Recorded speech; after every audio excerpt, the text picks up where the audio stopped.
Welcome back. As many grocery shop this weekend and prepare for holiday celebrations this week, there's also a renewed focus on the growing need to help those who don't have enough food. Minnesota saw a record 7.5 million food shelf visits last year, and the demand for food assistance continues to very much grow. Many organizations do a lot of good, of course, in our community, and many of those groups and food shelves, they turn and rely to Second Harvest Heartland when they see their shelves run empty. Joining us now is CEO of Second Harvest Heartland, Allison O'Toole. Allison, thank you. We appreciate your time, especially, this is top of mind for a lot of people. We're all going into the holiday week, but you're thinking about this and working toward improving the hunger crisis in our state all year long. Tell us kind of more of where we're at right now. Yeah, well, our mission is to end hunger, so it is top of mind right now as we go into the holidays. So many families gather around food, and so people start to think about how other families are doing that. But we're in a hunger crisis in Minnesota. Last year, we ended the year with 7.5 million food shelf visits.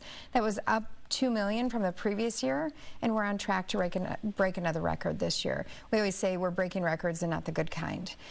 So need is up. We've had some of our largest distributions all summer long. We had one of our largest last week. So the need is skyrocketing, and people are just having a hard time affording their lives. They're struggling, and that's where we step in. Yeah, and you step in all sorts of ways. I mean, you really do kind of supplement.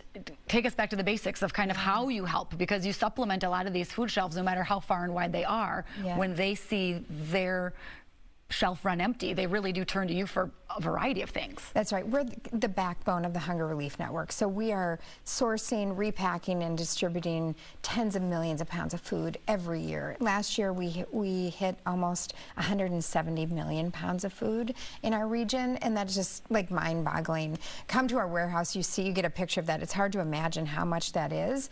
But what we do is distribute to the frontline organizations, our awesome partners who are working day and night at food shelves and other community organizations to make sure people connect with that food and have enough food for their Thanksgiving table. Expand for us the details of this Make Hunger History initiative, because this has an important goal by 2030. That's right. So it's important. We've all learned so much during the pandemic, and what we've seen with hunger rates is that they continue to rise.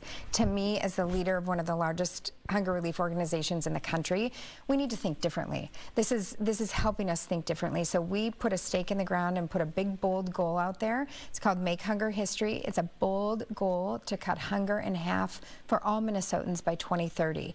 And we will do it if everyone gets all in together on this. We need help.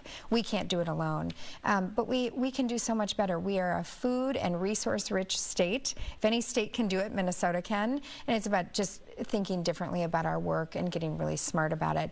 One of the cornerstones of it will be some research that's coming out after the first of the year, probably end of January. We've partnered with Wilder Foundation to understand the condition of our community in a different way that we don't now, so we can do more of what's working, less of what's not, and take hunger off the table. And when you say cut hunger in half by 2030, specifically, what do you mean by that? Is that 7.5 million number, is that your gauge? No, I mean, that's what we're finding out right now. We're digging through this. 7.5 million food shelf visits is mind-boggling. That is the number of visits, number of times Minnesotans visited food shelves. And so that can be, that is one of the best measures we have right now, because it's timely and it's simple.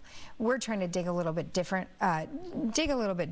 in that to really find out what people are struggling with and how they need to access help. Yeah. And so we'll have that, but again, we need everyone all in on this. We can't do it alone. So we've put a stake in the ground, and I invite everyone to the table with us. Yeah, of course, people can give to the max day, just a successful day with that. People can continue giving through the holidays. Are there openings for some of those volunteer slots where we can go pack potatoes or whatever it may be? Yes, absolutely. We were doing sweet potatoes last week, so come to Second Harvest, volunteer, but also volunteer at your local food shelf. We all need help, and give financially, volunteer, also use your voice to make it okay for people to ask for help. That's really important. Yeah, very important. Allison, thank you. We appreciate your time this morning. Good luck with everything.